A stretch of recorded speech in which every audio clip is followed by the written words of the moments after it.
can I come on board? Are you live? I'm not live. Yeah, you can. I was trying to. Are you alive? Barely. Okay. You have to excuse the mess because we've been busy. But Listen, it looks honestly cleaner and more organized than other boats. yeah, I can So imagine. this is the main entry. This is the main, companionway. How you call it? Companionway, Yeah. it's more English. Main companionway. The design of this Swan 53 has two, so we have two cockpits and two companionways. But this is the main entry. Yeah. So. And so this is the Saloon area. We have one spare berth over there if we need it for any injuries or if somebody is sick, because usually there's 4 people in the forward cabins with each have their own bed, but in the 2 aft cabins they share. Okay. So if somebody is injured, we have a spare bunk here. And this is your place. This is my place, yeah. I didn't say it. You are the chief mate, skipper. It depends on your mood in the morning. One day you are the skipper, the next day you are the chief mate. Yeah. And you are the navigator. And the navigator, yes. So yeah, this is the nav station. We have the weather facts here that prints all the synoptic charts. And then SSB radio in here. That's where all the entertainment happens with Maiden and Spirit of Health. And this is how you spoke with the winner of the Ultim. Yes, exactly. Actually, he was on VHF because he was so close. So, so we spoke to him on VHF. Yeah. But how, Melissa? How you are very young? How do you know to use all these old stuff instruments? So I, before this race, I was working in the super yachting industry. Started as a stewardess and then worked my way up to first mate. And just before hearing about this project, I had finished my Officer of the Watch courses. And in those courses, they teach you all the old school navigation. Well, I did celestial navigation before that, and then in the Officer of the Watch courses, they teach you all the SSB radio and weather facts and navtex and all the old school. And how is the life on Sterna? How does your day look like? So a typical day at sea, we do 4 hours on, 4 hours off watches.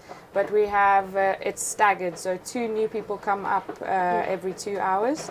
And so it depends on what's happening, like weather-wise, but usually you get up for your watch and you have, now on the second and the third leg we had sort of a standby system.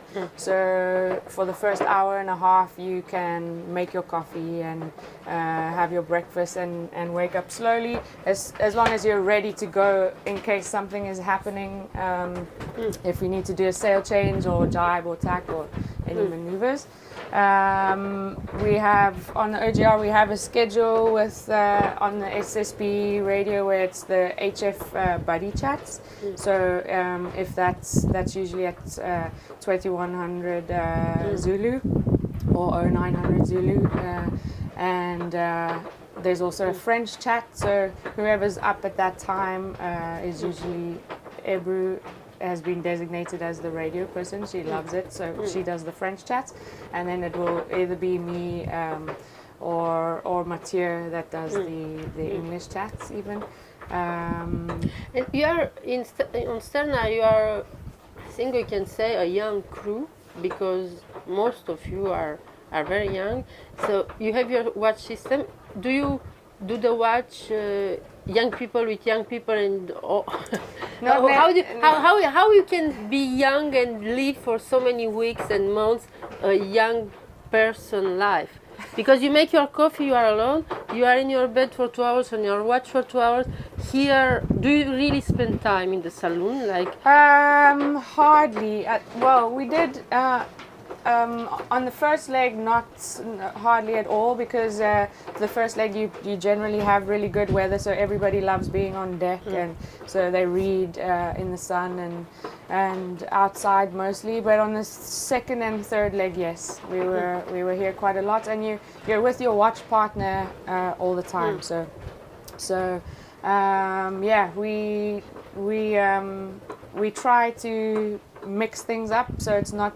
I try to, if you were on watch with one person on the previous leg, I try to change it. Who are you on the watch with?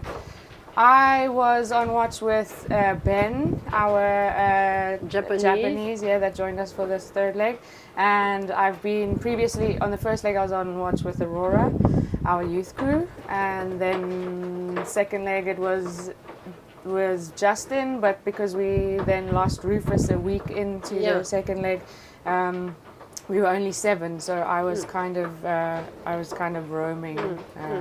And in the new one, the last leg? Haven't decided yet. Okay. Yeah, so we're still working on the new schedule. We just had a new crew join us, so it's going to bring new dynamics. It's another German girl. Because Ebru is German, Turkish and German. Yes. Okay. So again, we're going to be 50-50, female and male. I think you are the. I don't know for the last leg because I didn't check all the boats, but I think you are the boat where the dynamic men and women on board was the biggest. Yes. Comparing to the number, you are 7 or 8 on board, and always at least 3 exactly. or 4 girls. So yeah, we're 8 on board, and for the first leg we were 50-50.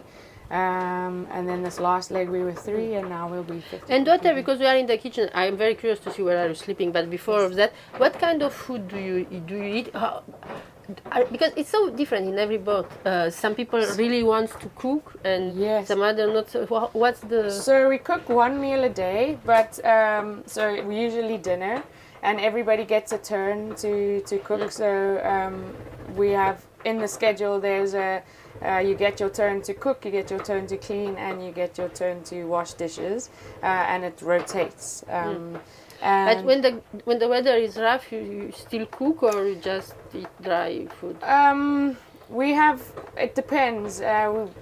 It's only been rough enough to have an excuse for just eating the freeze-dried. But for example, if one day you are tired, you don't feel like cooking. Can you tell to the guys, "Oh, it's too rough today. We eat." No, everybody is like, no, you will cook. So, so we have Mama Alice, which is a South African brand. This is one of the dehydrated and freeze-dried. I need to actually check what the name is.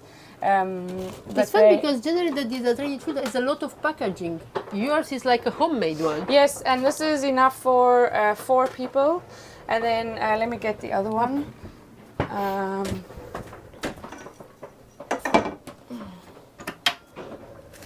It's kind of. So this is the Mama Alice, and it's a South African brand, and it's Afrikaans, so it translates into mother everything. Okay. And then the other one, I can't remember the name, and I can't, but they, I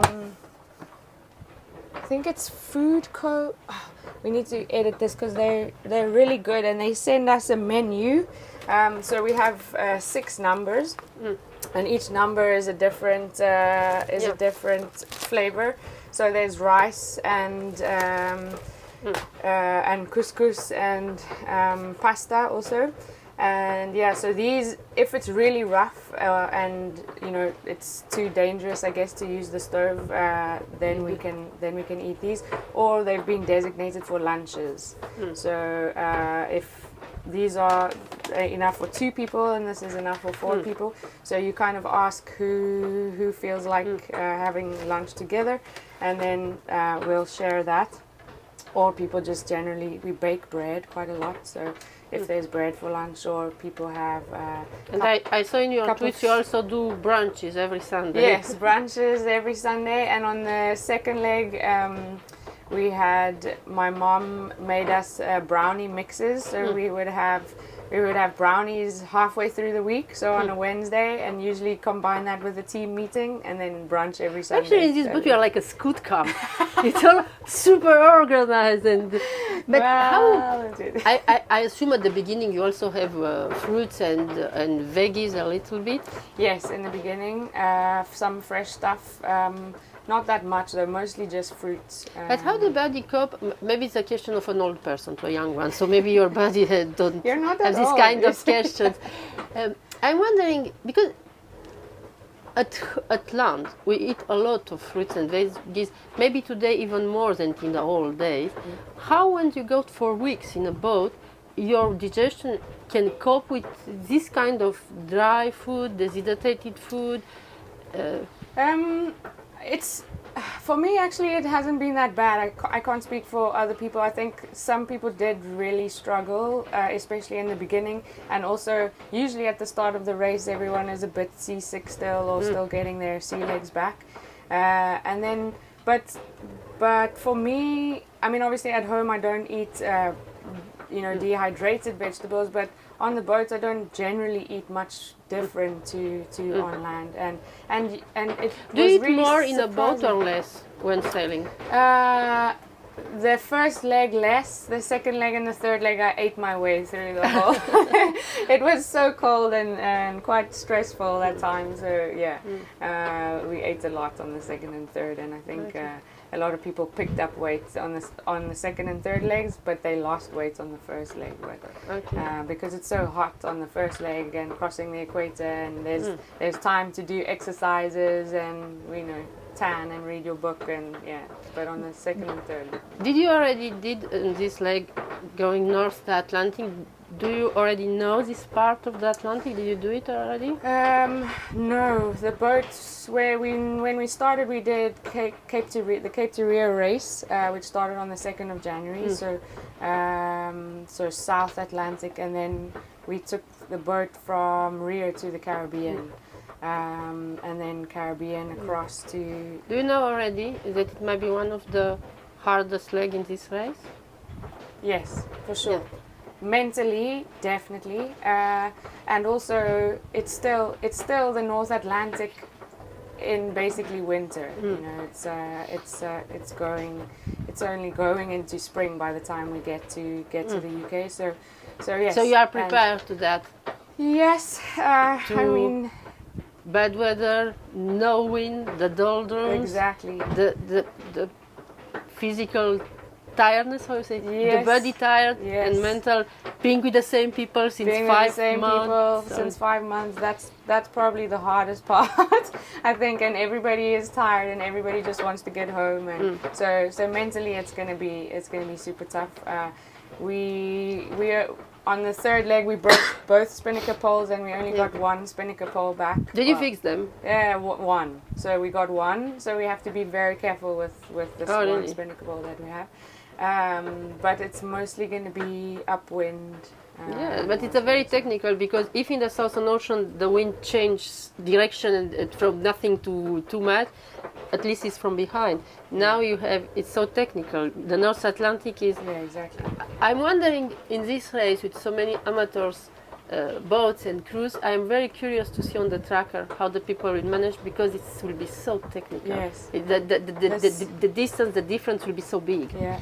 The second and third leg is more of a drag race, and then the first and the fourth is where the tactics and everything come in. So. Anyway, let's don't speak about the problems will come. You are still here in Punta for 3 days, enjoying the weather, the friends. Exactly. What are you sorry, this is Dry Food Co.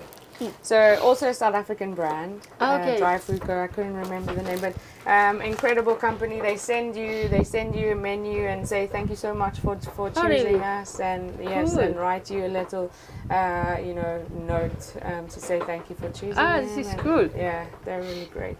Where are you sleeping, Melissa? You know, half of the boys in this race are wondering. Actually, I have been. They sent me here just to. No, I'm joking. It's not true. I mean, I know maybe it's true, but no one asked me nothing. It's just a tour of the boat. So we start with the aft cabin. it's a bit of a mess now, but this is sort of the storage of all the engine spares and generator spares and underneath the bunks. 2 people, there's a space for 2 people, so usually the watch leaders share. And then I stay here with the skipper. It's so everyone share everything in this boat. Oh, pretty much. But how we can stay here with the skipper? It's a bit small. We're never here at the same time. I'm so, joking. You know? I don't know what I'm joking. But we always make a joke because he occupies about 25% of the real estate in this cabin. The rest, 75%, is mine. So that's why it looks like a laundry basically. And obviously, we're on opposite watch systems. Yeah. So, and there's quite a lot of cupboard space and hanging space, and we definitely have space to hang our fowlies and It things looks in like you there, are still sleeping on the boat. Yeah. For time to time, or Do you recognize those shoes? Yes. Well, I will not make jokes, but they look still alive. So thank you. Okay, cool. So this is you and the skipper, so it's a share bunk. Yes. Here it's a share bunk too. Yes. So this is for So these 2 people are on opposite watch systems, and obviously the skipper and I are on opposite watch systems. Yeah. And where are the others? The others are up forward.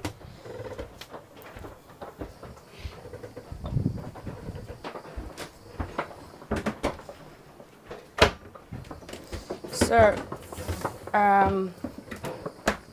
again, we have all the tools that we've been using at the stopovers are all underneath this bunk. So one person sleeps at the bottom, one at the top, and the top person gets all this storage space, and they're in immersion suit, and then the bottom. But actually, this one is not so bad. It's better than yours. You have a door.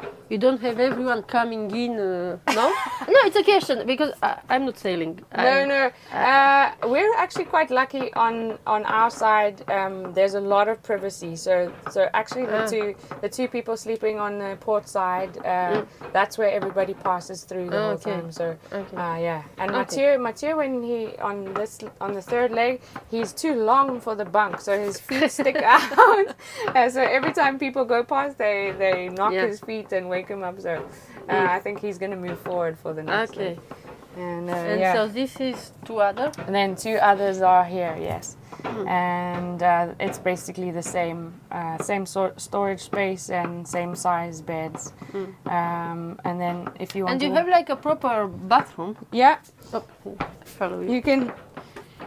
So there's 2. There's the forward head and the aft head, and this one we use for showering and hanging some dry suits, and it's quite spacious and luxurious. And on the forward one, the head is on the port side, and the aft one, the head is on the starboard side. So you can choose which one you want to use. Usually when the weather is rough, everybody uses the aft head, and has two entrances. So usually, we have to come in and close both doors. And where we store the wet weather gear when you come up? So the wet weather gear is in the forward, in the aft head. And what's this? Just sails? That's the forecastle, the forepeak. That's the sail storage and ropes. And after we leave, we put all the fenders and dock lines and everything in there.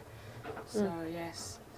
And I don't know how you guys, how you can live for so many weeks. Because you see, this guy, I was thinking they are lucky because they have a door, but actually, if someone wants to go to the bathroom, there are doors, but we never use the doors. So and sometimes not even when we use the head, because you're too scared of waking somebody up. So you just hope that nobody comes in while you're on the head. Wow. But so the gear storage is in the aft head. So This is where we hang. Everybody has their designated hanging space. And the rule is you're only allowed one set of wet weather gear in here. Otherwise, if you have a dry suit and a set of ocean foulies, there's no space for people to hang up to, and they never dry. Like they get hung up here, but it never gets dry. How do you fix the rules? Is that someone who decides for the rules, or you make meetings, team meetings to decide the rules at the beginning of the leg, or how do you? Mostly the skipper decides, or the skipper and I will talk about it and say, this is how things are going to work. But yeah, with Jeremy we don't have meetings. But you know that you are sailing with a solo sailor. So, yeah, exactly. So I cannot see solo sailors doing too many meetings with a girl. No, exactly. So so there's a reason why solo sailors are solo sailors.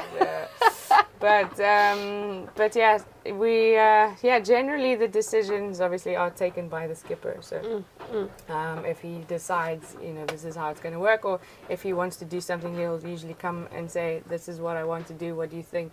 And yeah, most of the time it's either an agreement or he just does it anyway. But what is so far the most, I don't know if beautiful is the word, but if you have to choose a moment or an image or a memory, so far the thing who touch you the most?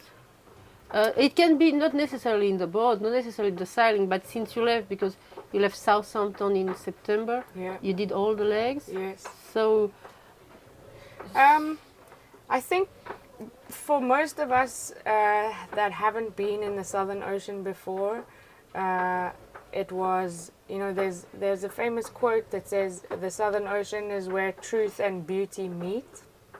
And it was definitely like that. We saw the Southern Lights, so Aurora Australis, for the first time ever. I didn't even consider when joining this race that would even be a possibility. And even because in the Southern Ocean you hardly ever see the sun or the sky, it's always grey. That was incredible experience. And then also seeing orcas for the first time. And albatross that just continuously circle the boat.